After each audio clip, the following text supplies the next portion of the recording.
Welcome to Triptych. Three friends having a chat About three artistic masterpieces.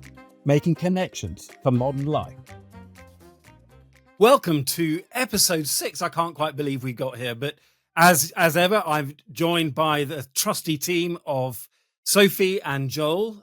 Joel, I'm going to start with you. Our opening gambit this time is an artwork that somebody tried to convince you was worth investing in or getting excited about, and they failed. So I wonder what you would pick for that. Well, I'm going to answer this question in the best way I can, and we'll see how this goes. But I'm not going artwork. I'm going art form.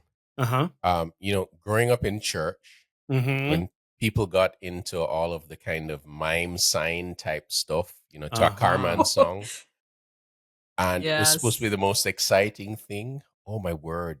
I've just tried not to hurt friends' feelings because I find it so absolutely painful. It's like I want it to be one thing or another. Be a dance, be something. This kind of weird combination of several things, which has to be done to a song which is lyrical and dramatic. Otherwise, it just doesn't do anything. Yeah, I have zero appreciation for what this is supposed to be. And, I have friends who are very into it. So it's always awkward. It's like, well, how was that? And you just kind of smile. Like, Okay. boy, well, that was something. Oh, is this the wrong time to tell you that I was made to do mime? This is the wrong time.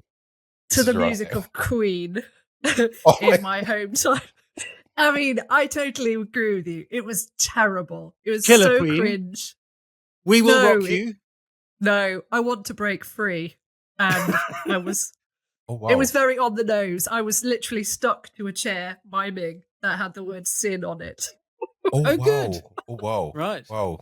I'm just so grateful for Jesus right now. Did anyone video So that? bad. It's how he's worked in your life. No, this was prior to social media and camera phones. So thankfully, How that disappointing. exists only in the memory of a few people. Right. They're probably in therapy now. Probably. I am. So, Joel, thank you for sharing that. I hope you don't have to repair fences and bridges and things. Well, yeah, we'll see how it goes. I'm Okay. trying to write a nicely worded letter to Nick Cave right now. So. Well, yeah, let's see what happens with that. Okay, good. Sophie, what about you?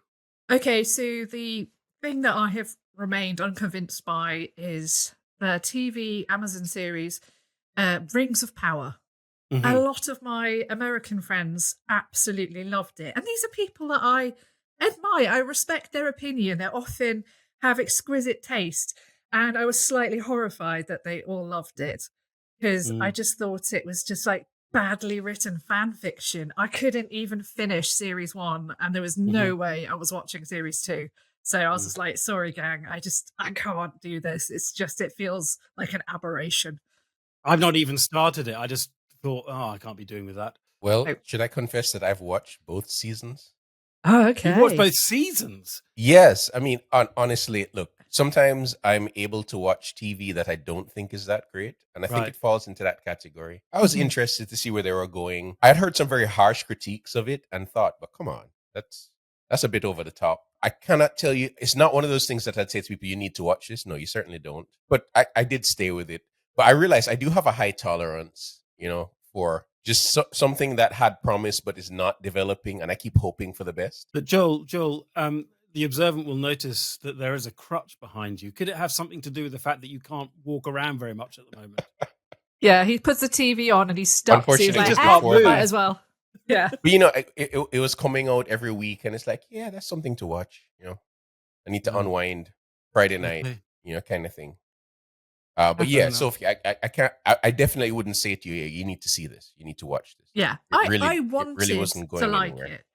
I went in with a mind that I love the whole universe that Tolkien created. I wanted to like it. I just didn't. How about you then, Mark? Yes, well, for me, that whole thing that people say, about some conceptual or modern art that, my 6-year-old could have done it. We might bring that up again a bit later, but Oh dear. Probably. Possibly. There's a particular piece by an American guy called Carl Andre, and it's called Equivalent 8. Now, the name sounds amazing, but actually it is literally the archetypal proverbial pile of bricks. And the bricks are lined up quite neatly, so it's not sort of higgledy-piggledy.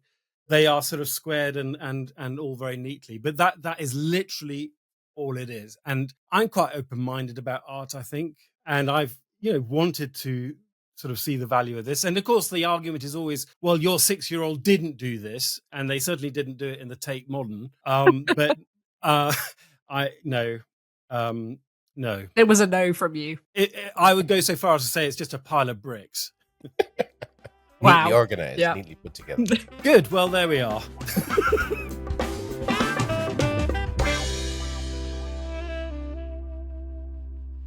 Our first masterpiece is a poem this time, and it's by the poet WH Auden, and it was written after a visit to a museum, to an art museum, and the poem takes its name from that museum. It's called Musée des Beaux-Arts, which is the big, great fine art museum in Brussels, and it was written in 1938.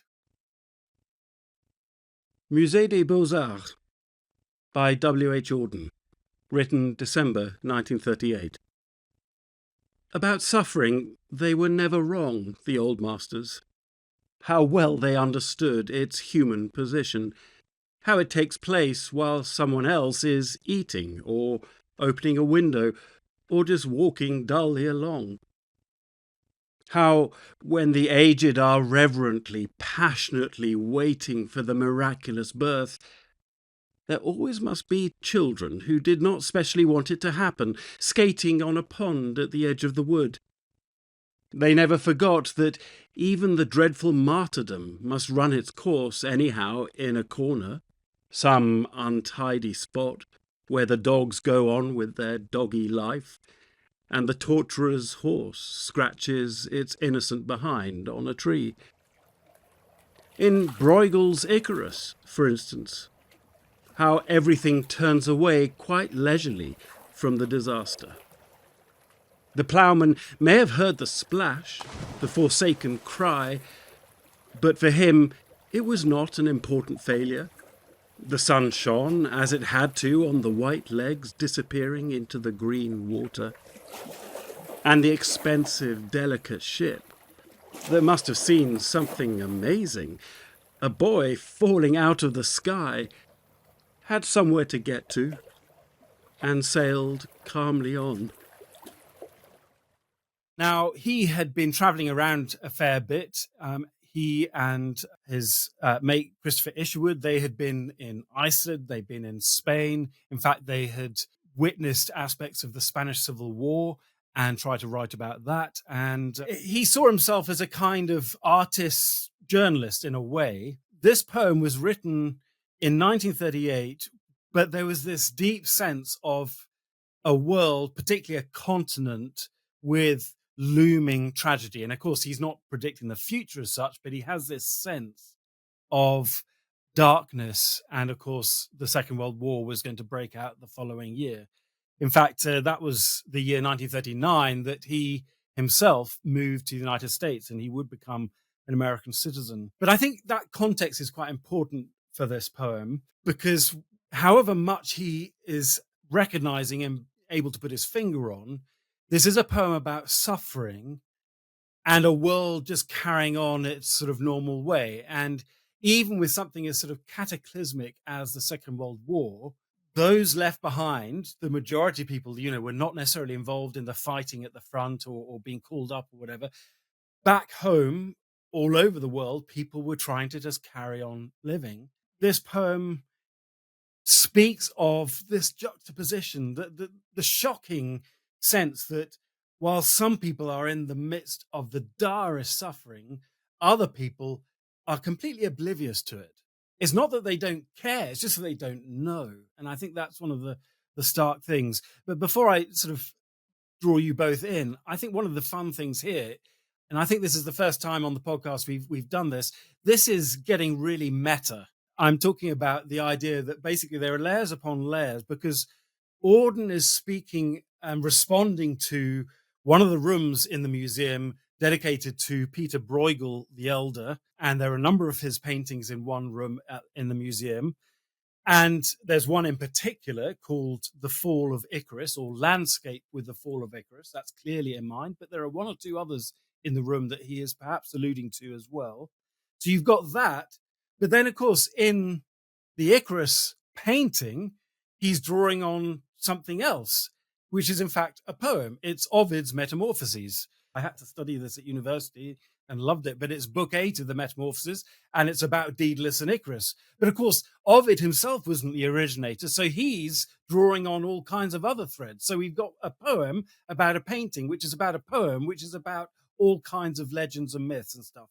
And so we've got all these levels together. And now, on top of all of that, Joel, what do you think? I'm thinking Inception for sure.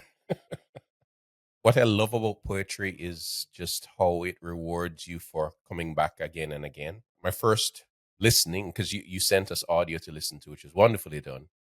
I was like, okay, this is interesting. And then I listen again and then I read again. I think just kind of how he starts out, about suffering, they were never wrong, the old masters. It rings so true. Mm-hmm. Yeah, I think, apart from our need to survive and not try to take in all the suffering around us, he's right. We're just so unaware of what's happening, and there's a sense in which life goes on for so many people while life is ending for some. I loved how, even without seeing the painting that he was thinking of, especially as the poem develops, I loved how vivid his descriptions were of what's going on, and like the plowman and the innocent behind of the horse. Oh, isn't that classic? Yes. It's just a horse scratching its bum. That was wonderful. But yeah, you picture it. You're like, someone is being martyred and there are people around. This horse is absolutely oblivious to what's going on.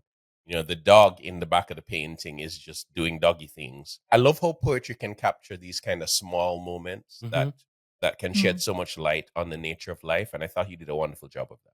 I mean, for instance, to say doggy things or yes. getting on with their doggy life, that seems so childish, and yet it's perfect. Because this is a sophisticated poem, but it's so right to just bring in that slightly absurd expression. Yeah. The torturous horse. You're just like, oh, right. Yes. Yeah, that's true. The torturer does have a horse. The horse has and the horse doesn't know what it's being put to use for. Yes. So, yeah. Sophie, you're nodding along. No, agreeing with, I loved the use of like the doggy life, going on with this doggy life, because I was like, it was so refreshing to have that in a sophisticated poem. Just be like, yes, that is exactly what dogs are doing. I love this poem. It really captured the kind of isolation and kind of mundanity of suffering. The fact that there are central characters to who suffering is happening, and then there are others in the backdrop to who it is not happening. And they are having completely separate experiences and existences. I loved he put the lines about how it takes place while someone else is eating or opening a window or just walking dully along. And I think most of us have experienced that from both sides. I know for me, like some years ago, about 11 years ago, a good friend of mine who I'd grown up with died really tragically in a car accident. And it was a real shock. And I remember just being so full of grief that day. And I went for a walk to try and process it. And I felt like screaming at other people around me, like, how dare you just go on? You're just like looking at the sarnies and like the chilled cabinet at Tesco's. And, and I'm, parking up my car. And I'm like, how can life go on when something just so cataclysmic in my life and her family's life has just happened? And that just totally describes it, that for them, it hasn't happened. It's just life. Their life is continuing. In the same way, we do the same as well. Like, I think particularly in the kind of age of social media, that I'm scrolling through my phone and I'm seeing pictures of atrocities happening in the Ukraine and in Gaza. And then I keep scrolling and it's like top tips to how to wear wide leg trousers for women who've had cesareans. Does that pop up on your feed, Sophie? That's definitely not on my feed. That tells you about my algorithm. I get funeral plans now. Oh dear. That's depressing. So, and it's just like, these things are happening. I am aware of them, but what do? I don't, it's not happening to me. And yet I am grieving, but I'm not, because I can't do anything about it. And it kind of captures the fact that, life does go on, but it's a weird juxtaposition. Like, what do we do as humans? Because you were saying, Mark, a bit like people didn't know, but in the ploughman with the Icarus picture that's being described, he says the ploughman may have heard the splash, but for him, it wasn't an important failure. So yes. I thought that was an interesting thought that he probably, like, maybe he actually did, but he's just like, nothing to do with me. I mean, I don't look at the painting. I don't read that in the painting. It's fascinating because it seems too far away. So I'm just interested that Auden picks up on that. And I want to be a bit more generous to the ploughman. But even if he's right, there is a sense in which people just say, well, I can't take this suffering in. Maybe because I've got my own battles, or I'm shouldering the pains and agonies of too many people myself. I can't add to that. I remember reading an account. I'll have to see if I can dig it up for the show notes. But a journalist basically talking about the scandal of homelessness in London. So, in the British capital city, hundreds of people are homeless and living on the streets. And in winter, particularly, it is brutal, and people will die because of the cold every year. And it is a scandal, a wealthy country, and yet this is going on. And a journalist decided to do that sort of George Orwell thing, like Down and Out in London and Paris. So he basically became homeless for a week. And yes, it was an experiment. Yes, it was artificial at one level, but he deliberately made sure he had no money except what he could beg. And what was fascinating is by the end of the week, he said the thing that was most soul destroying and the hardest thing was not so much the cold and the physical discomfort, although that was all bad. It wasn't even the hunger and the uncertainty of knowing where your next meal was coming from. Actually, it was the invisibility. And it was the fact that people would walk past and you would see them noticing you and then immediately looking away with something that obviously was a bigger issue or a distraction or something that took their attention. And it was soul destroying to have that sort of snippet, that split second of, being seen to be there and then not being seen at all because I can't handle that. And that was what created the absolute isolation and loneliness of it. Yeah. And he said, even doing that just for a week as an artificial exercise was devastating. And it really, really affected him. I was profoundly moved by that article. And even now, I don't necessarily always give money to people in the street, but I do try to look people in the eye. But I think there's something of what Auden is on about here. It's not just that I can't see or don't see, but I won't see. I'm not going to see. Yeah, I found it fascinating that he kind of got into the ploughman there and just this possibility that he heard. And another angle on it is just that idea that, for him, it was not an important failure. And you think about just the life we live and how lives intersect. And, you are walking along and you're walking past somebody who has lost everything, for example, or who has failed at the biggest thing they've attempted. And it's like, we don't carry that kind of omniscient awareness of just what things mean to other people. And that's profoundly humbling because even when we want to be compassionate, we don't know what's going on with people. Even with people close to us, we don't know how they're affected by things. And life sort of goes on while for them, it feels like their life is ending. So yeah, there's something humbling about just kind of getting this perspective that monumental and tragic things are happening. And a lot of the time, we're just going on with our lives. I thought I'd just read the relevant couple of verses from Ovid, obviously in translation. I could do it in the Latin if you wanted. Ooh, I know. Gosh, that was obnoxious, wasn't it? I'm so sorry. Anyway, the interesting thing is in the poem, there is a fisherman and there is a shepherd and a ploughman. So Bruegel is painting characters that Ovid mentions, the interesting thing is they all see it, but before the crash. So they think the gods are here. So they think something miraculous is going on. And it says, in that fatal apprenticeship, he, that is Icarus, flapped his wings. Sorry, no, this is Daedalus, the father. He flapped his wings and watched the boy flapping behind. An angler fishing with his quivering rod, a lonely shepherd propped upon his crook, a ploughman leaning on his plough, looked up and gazed in awe and thought they must be gods that they could fly. And that's fascinating because what you get, perhaps in the painting and certainly in the poem, is that they, if they did notice, they're not impressed or affected at all.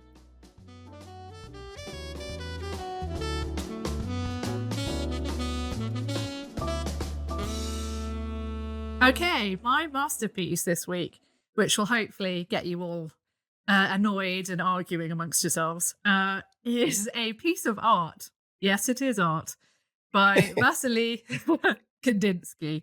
Deceptively simple. It's childlike almost to look at it, and we can approach it from that angle before I give you a bit of backdrop, which I hope will inform you a little bit of what he was trying to do. Basically, the picture, you can look at it on the show notes if you're listening to this at triptychodd.com. It's called Colour Study, Squares with Concentric Circles. And it is basically 12 squares, 4 by 3, and it's got concentric circles in different colours. And it's made with watercolour, gouache and crayon, and it hangs in Munich in the gallery there. It's interesting that this isn't actually like a fully fledged art piece. This isn't like one of his big compositions. It's a study, it's an experiment, which is why it's called Colour Study. So this is like basically something he would have done in his notebook, his sketchbook, maybe loose leaves on the table. And it's an experiment at its most basic. It's just a study in how different colours are perceived in combination with each other. So, if you look at the first square, we've got a kind of a yellowy, greeny start, and then we've got red, then like a murky kind of black, and then a kind of red and a blue. And that looks very different. The red and the blue look very different next to each other than when compared with 2 squares onwards, when you've got the yellow is so much brighter and it seems to do something to the red. So, and it's very basic. It's what do colours do when they're next to each other? And any graphic artist has to work this out. When you're kind of using text and on top of colour, you have to figure out, if I'm doing red text, will a white background, will that take away from it or will that kind of brighten it? And you'll find that just colours just interfere with each other. This piece is kind of like an art teacher's dream because basically every kid in school has done a version of this. This is just like your basic art lesson for kids because you don't need any skill to do it. It's just circles. But it's a really handy way to teach colour values and kind of what do certain colours put together make us feel. But there is more to it, okay? Okay, come with me. So Kandinsky... Yes, please, take us there. I'm there, Sophie. So Kandinsky, right? He was born 1866 in Moscow to a well-to-do family. And I love this because I have a real soft spot for Kandinsky. He's one of my favourite abstract artists because he wanted to please his family and he studied law. Same, Kandinsky, that's what I did. And he was actually a lecturer at the University of Moscow. And at 30, so he's like well into his career, 30, he's offered a professorship at a university in Estonia to carry on doing law. And he decides at this moment in his career, he just can't do it anymore. And he moves to Munich to study painting. So I love that. I love that late career guy. He's just like, no, can't do it anymore. I've got to follow my passion for art. So he really starts pushing boundaries straight away and he forms an experimental group called the Blue Rider.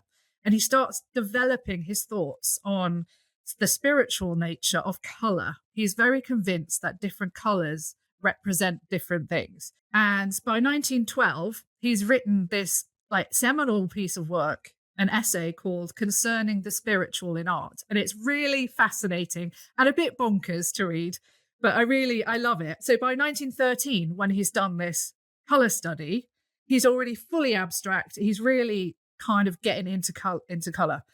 And I think it's really safe to say, looking at him now, that our dude Kandinsky, he was definitely neurospicy, as the kids say. So I think Is that someone who has a mentee B? Oh dear. Definitely not a meant to be, but definitely neurospicy. So he's definitely on the neurodivergent spectrum, like me and my family. And I think he had synesthesia, which is when you see music as colors, or you see numbers have like textures. And my daughter has this. She calls 48 the bad pig number, because when she hears the words 48, she sees very vivid depictions of pigs being skinned alive. Whoa! There's no explanation for it, but she hates that number. So, so it's kind of like a form of neurodivergence. So he believed that color worked like music on the soul to create different vibrations. So he was convinced that yellow was an earthly color, that blue was a heavenly color, that green was the most restful color. And I like this the best. He says orange is a man convinced of his own powers, which I think, considering where we are and who's in the White House right now, I thought that was quite... Oh, I thought you were going to mention your hairstyle. No. I was thinking of politics, just a man convinced of his own powers. And it sounds like an old violin. That's what he thinks of orange. And so he loved artists who dispensed with stuff that looks like stuff, because he thought the best, most pure form of art was abstraction.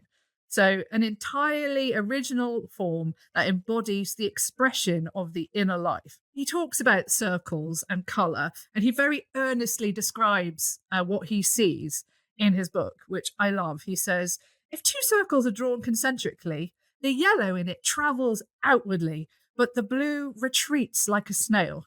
And I was looking at yellow and blue together going, oh, wow, have I missed something? I don't think I see that. And then he's got a little asterisk, and it's a footnote. And it says, these statements have no scientific basis, but are founded purely on spiritual experience. Which I just loved. I was like, oh, okay, because I wasn't really getting that. But I love the fact that he just thinks that this is the purest form of expression, better than realism. So having given you that background, that's why he was experimenting and pushing boundaries in 1913. What do you reckon, Mark? Tell us. I confess to you that I do love Kandinsky. Hey. So some of his big pieces I've seen in galleries, and they're electrifying. This one is interesting, isn't it? Because just hearing you talk about it being a study from his notebook or notepad or whatever, do you think he anticipated this being in a gallery? Or was this as much for his own process and experimentation? Because there is something crude about it and sort of immediate about it. And it isn't something a 6-year-old could do. There's no doubt in my mind that there is actually some real method and clarity of thought at work here and some sophistication. But as a study, I completely get it. As something to be presented as a considered work for public consumption, I'm not sure. I don't know. I think it was definitely probably not intended to be, a big work. And I think it's kind of one of those funny serendipitous things that it's ended up being one of the things he's most famous for, when it was clearly part of his own exploration. But I kind of love that, because it kind of is, it also is showing us as those of us who are artists that it's not just about the big finished kind of projects, but it's also about the process along the way. Because otherwise, if you don't know that, you think, is that the best you can do? Yeah, exactly. Right. Yeah. And if you see his earlier work, you see he's actually capable of incredible realism and stuff that looks like Monet and Van Gogh. But he pushes against that, because he's like, I want to get purer. I want to show emotion. And I don't feel like I'm doing that if I'm just drawing trees and stuff. What did you think, Joel? Yeah, okay. What's interesting is, thank you for the education, first of all, because, I was probably closer to Mark's, was this done by a 6-year-old? When I first saw it, and then I'm like, okay, but there has to be something to this. What is it that I don't understand about this? But based on your explanation, a part of this is he's playing with color. This is him. This is almost like seeing, a writer's just notes in his notebook as he's figuring out a character, or a songwriter. just kind of coming up with, okay, what are the rhymes I could use here, kind of thing, and how do those words collide? So it is interesting from that standpoint to kind of just realize, oh, we're getting a behind the scenes look to see him figuring out how these colors work together. And what's interesting for me is, I did a little bit of art, and I still will dabble from time to time with design. And I've never really thought about those things. You see them, you recognize them, you respond to how colors just kind of work against each other. You realize, oh, that doesn't work, or that does work. Sometimes for me, you just play in safer territory. But just the fact that he spent so much time thinking about this is fascinating. And all of his spiritual theories on this, one of my questions would be like, okay, how much like now do we buy into color theory? I mean, obviously there's something happening there. We talk about the color we might paint a bedroom or something like that in terms of more restful colors or more active colors, and color certainly affects us. But yeah, he was certainly just way out on the limb there to the kind of very thin parts where you're like, I don't know if that's going to hold your weight. 100%. Which is why I think he's definitely someone with synesthesia. So I think that explains a lot, that he has a very particular reaction to colors. It's a very visceral thing that happens in him. And some people think that Van Gogh was possibly with synesthesia as well. And also being neurodivergent, that's also, neurodivergent people tend to have subjects which they excel in and obsess on, and that's why we have this amount of thinking on it, because that's what neurodivergent people do. Like, they think about things that we just don't. I say we, but I'm pretty sure I'm neurospicy myself, having 2 children on the spectrum, so I include myself in that. So yeah, that's why. I mean, that makes total sense to me, that he's on the spectrum and thinking deeply about these things, which no one else has kind of given a minute's thought to, other than, oh, that doesn't look good together. I don't know why, but he's just like, yes.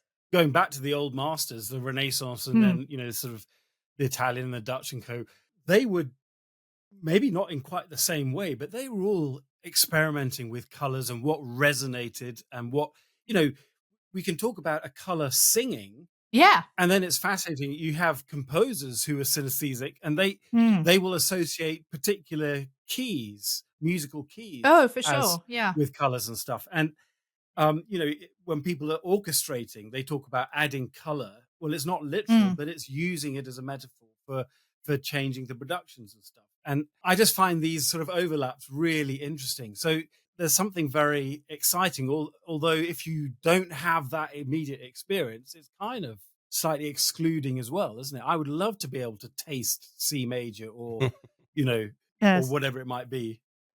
It's interesting that Kandinsky goes so much further in his experimentation, because he's trying to get away from any kind of realism whatsoever. So the old masters are always thinking, this color works like comparative to my subject. So I'm painting a vase and I need to get it this color because this is what the vase looks like, and I need to try and represent that. Whereas he's just like purely like, no, I don't want it to look like anything. I just want to see what the color does. What does it do to my soul if I see these colors together? Which I just thought is really fascinating. And he also thinks that yellow is a trumpet. So good. Well, I think that's excellent.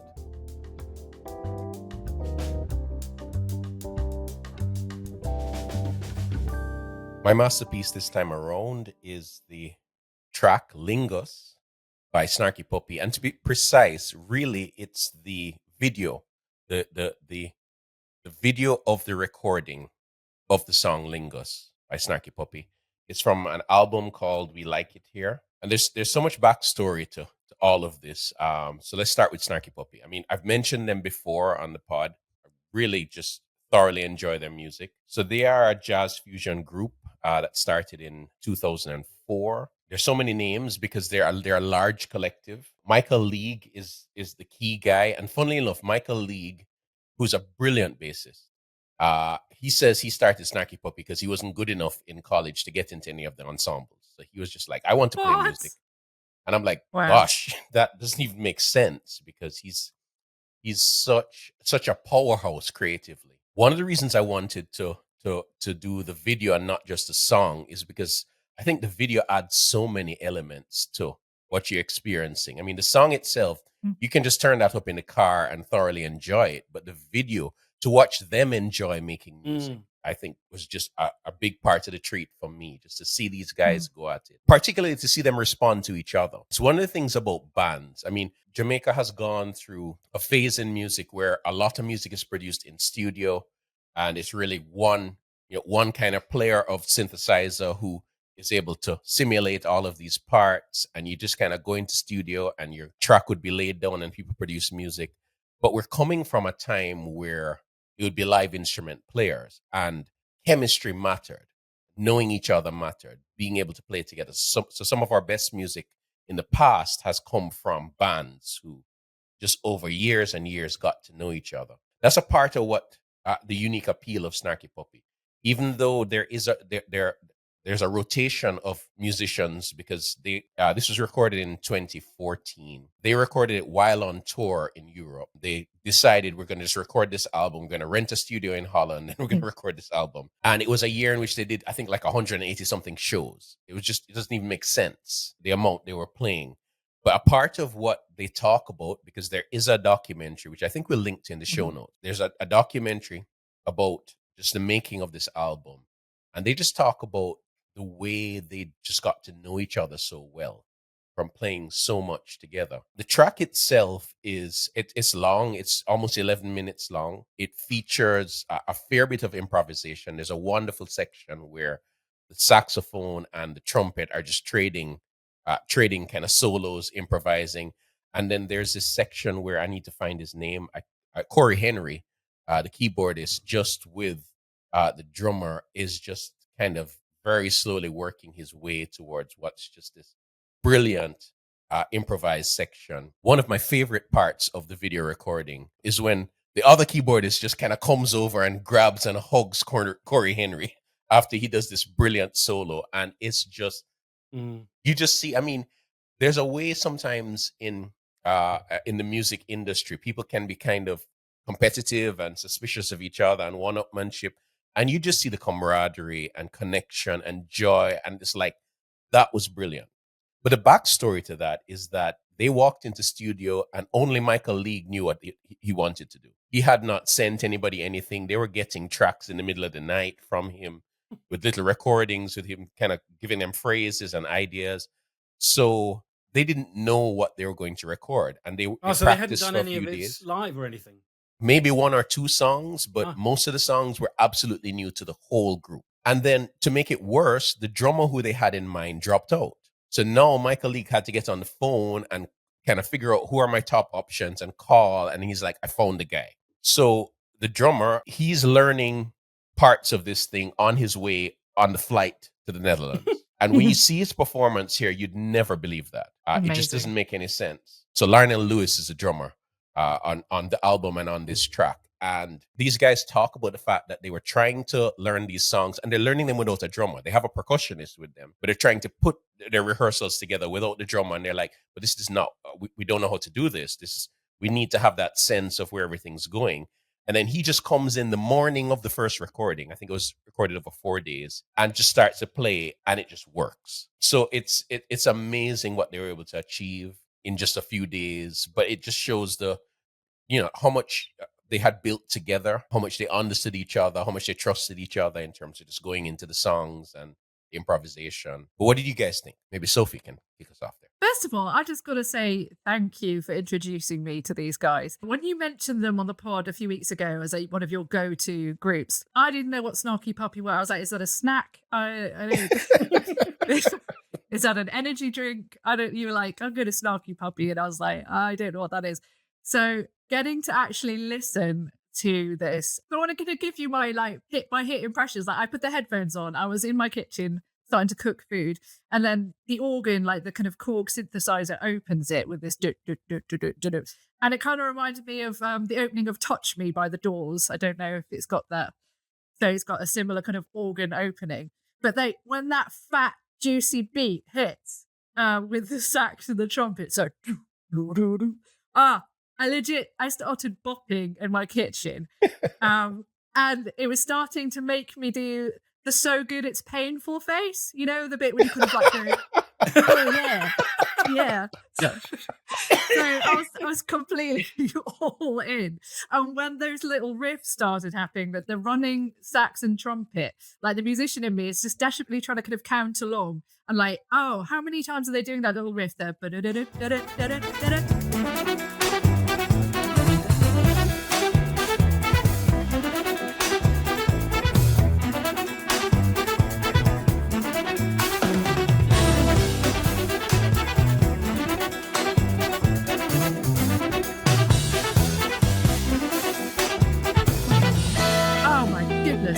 That's incredible. And I was just completely sold. I was like, delicious.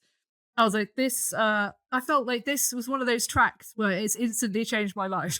Like, I'm like, this is like my Your track hair of the year. changed colour.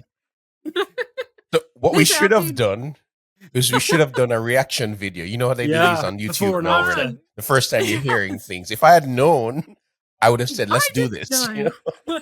I had no idea it was going to do that to me, but it just hit me in such a way. I mean, I love a lot of kind of jazz music and big band music and that kind of fusion. I love Pick Up the Pieces by Average White Band, which has kind of got similar kind of trumpet and sax riffs to it, but this kind of does it on steroids. It's, yeah. So it was amazing. And then watching the video, I love seeing what I've only experienced in a small way is when you have those moments of musician telepathy where you don't have to say anything, but you just know, and you have that instant, you know, groove. You know where the other person's going. They just have to give you a look and you're like, yes, I know you're going to take that and you're going to go there. And then I'm going to back you up. And I've only had that in kind of small measures, but to see it with people at the top of their game, it was mind-blowing seeing the improvisation and how they're playing off each other. It was just so exciting to me. So yeah, absolutely. Knocked my socks off. So what was the meal like after that? Yeah. I think that might be the one I ruined and we had to get takeout. It might have been that. So Mark, what about you? I've got a very trendy son who's a good musician and he loves Snarky Puppy. So he introduced me to them. And Josh is better at playing bass than I am. I sort of dabble. But my sort of entry point was Michael League on bass. And just, I could watch him for weeks. Is just pure joy. I hadn't seen the video. I think I hadn't really sort of given particular thought to this song or listened to it very carefully before, but this track, but I was aware of it. But watching the video, you're absolutely right. It just added. I love the fact that, you know, there's an audience kind of sort of, they're all there with their headphones and sort of huddled around, and it's all very intimate and close, but with this huge group. There's something about the connections being made between those who are making the music and those who are receiving it. It's such a sort of communal event and experience, and it's infectious. It just completely draws you in, and you know, how can you not be sort of joyous and exuberant? It's one of those mysterious things. I mean, what is going on here with these people, and yet you can't get enough of it. And the other thing I really love and admire is when you've got lots of different musicians, but it is just so tight, especially when there's sort of unison playing or there's sort of call and response or whatever. And it's absolutely precision and yet full of life. That's what's breathtaking. Again, I just can't take my eyes off it, let alone ears. It is literally like they've got a hive mind, isn't it? It's like they're all kind of, they're all activated at the same time. Mm. And like the purity of the communication when they're that good, then it's just like they're all feeding off each other. It was magic to watch. Yet at the same time, a part of it is watching them react to the unexpected. Like you did something I didn't expect you to do, and like, whoa, just, you know, it's like that to me was fascinating too. Just so much of our music can be pre-planned, and obviously, you know, you come in with a plan, but just that idea of improvisation and enjoyment, that collective enjoyment of where did you just go? Oh my goodness, you know, sort of thing. Just added a dimension to it. But then also just kind of the moment that's captured there, these songs are being heard by the first time for this audience. You know, they're not going to a concert where they know the songs. You know, they are sitting in a live recording and even for some of the musicians, this is the first time we're playing this properly, because they didn't get through all their rehearsals. And just how you capture a moment of creativity and collaboration is just fascinating. And some of the musicians who, I thought of several tracks from this album, and I was like, okay, I need to choose one, because we said we're going to keep it small. I'm not doing a whole album. I'm doing one track. But you'll go to other tracks and realize that some of the musicians who didn't play a big role in this particular track, or a notable role, were doing brilliant things on another track. And you're watching them just enjoying, and they're just like going, and they're enjoying the music as it's happening. And you're like, wow, this is amazing. It's such an act of humility. And generosity. And also bravery as well. It's like they're really flying by the seat of their pants. I know they're that good, but they're just, they have to be so responsive and have the humility to be able to know when to cut in and out and when to kind of cede the floor to somebody else. And that kind of sense of responsiveness was just amazing.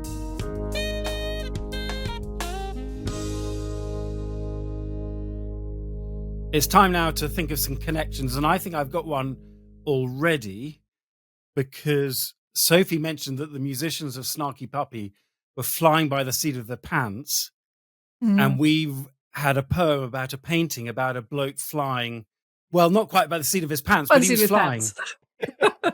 Yeah. So there's one. What do you think of that? Is that a good place to start? Well, I think that's a good one to get out of the way first. Well, the only way is up now. It can only get better. Exactly. I think there's, all of them share a playfulness. So Auden's poem, while serious, is definitely playful. He's the doggy life. Yeah, doggy life, the opening of a window. He's going to the point of mundanity. These people who are not noticing the suffering around them. And there's a playfulness with that. And even the plowman, and just his playing with the idea, well, he may have heard the splash. And so I think he's able to communicate something very significant while being playful with his words and his images. I think the same with Kandinsky. Again, we look at this and we're like, this wasn't necessarily meant for public consumption. He wasn't trying to produce a piece to put in a museum, but he's playing with color. He's figuring it out as he goes. He's looking at the effect it has. And I think, yes, Snarky Puppy for sure, there's just a playfulness that's going on here. And I think there's beauty in that, in all three of them. The playfulness allows you to see a unique beauty. Maybe you could say it's experimentation, isn't it? That they're saying, let's see what happens if we put this here or do that or juxtapose these things. Yeah, and that's what I was kind of seeing links between the Kandinsky and Snarky Puppy with their playfulness, in the sense that it feels like it's usually improvisatory, isn't it? It's kind of seeing what happens when we do this, and how can we kind of make room for each other to do this. And it's interesting, in Kandinsky's essay that he wrote concerning the spiritual and art, he talks a lot about music, actually, because he really considered that music was like the purest art form. He kind of makes the kind of point that music decorates space. No, it decorates time. Sorry. Yes. Music decorates time and art decorates space. So when you kind of have to kind of get into a piece of music, you can't receive it all at once in the same way that you can with a painting. You look at a painting and you're like, okay, I got it. With music, you have to wait for it to unfold, and you have to let it dictate the emotional state that you're going to feel, because it'll let you know what it is. And he was constantly trying to find ways of making art that pure. And so that's why he's so playful, because he's trying to find a way to like communicate emotion in the way that music does. And he loves the fact that music, you can't see it, but it still changes you when you hear it. And so I just thought those are linked just so closely. Does he have a sense of, a great composition in an artwork will lead the eye around the details, and that in itself will be a narrative? I mean, would he make the connection to actually progress of a piece of music almost? Maybe. I mean, he's dead, so I can't ask him. But that's inconvenient. That's a low blow. Wow, you put that on us now? I mean, at this point? No. Sorry, guys. It was going so well.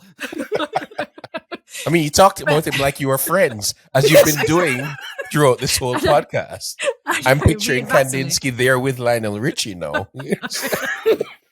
Exactly. Oh gosh. Yeah, so I don't know, but I've wondered that as well. Like the way that you look at a piece of art and you do receive it all, but then it's the slowing down that you start to put together the details in the picture, and that's kind of what starts to take you on a narrative.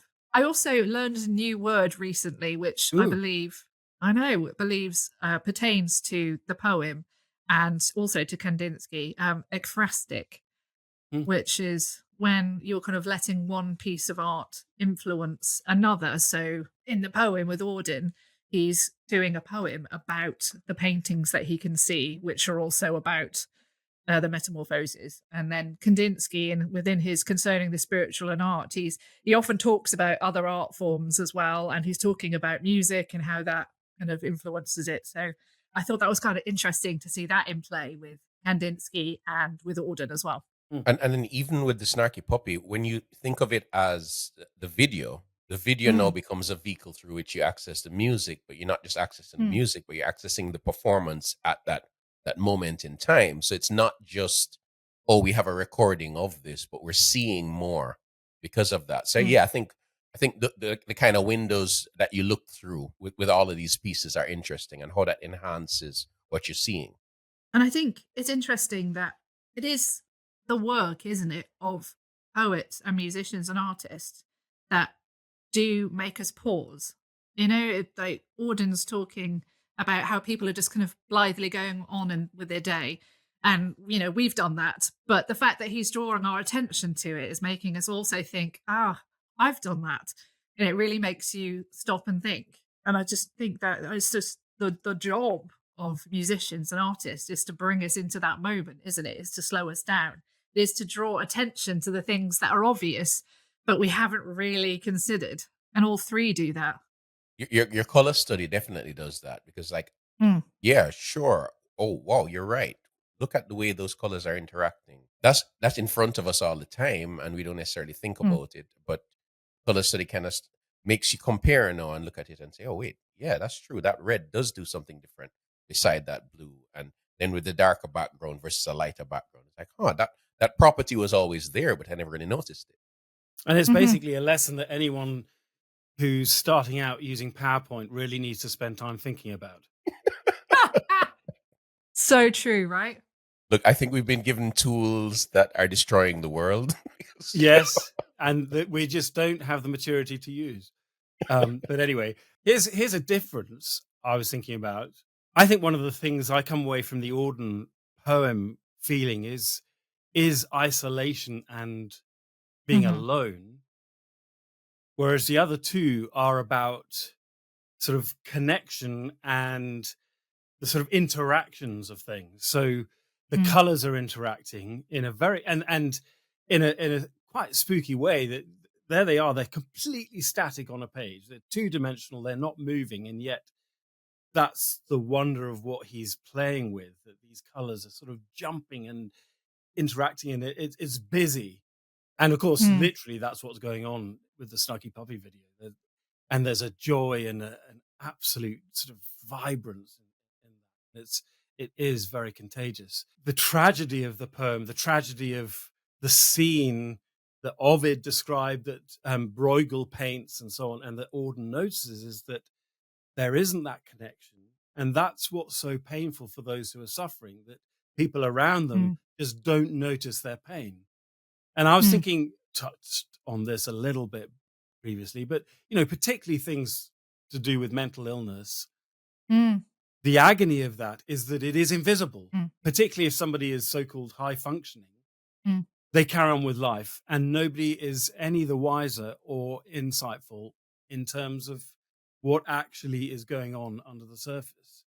And so they might see somebody, but they're not seeing what's really going on. Yeah. And I find that incredibly poignant. And I keep returning to this poem, but I find that just very melancholic.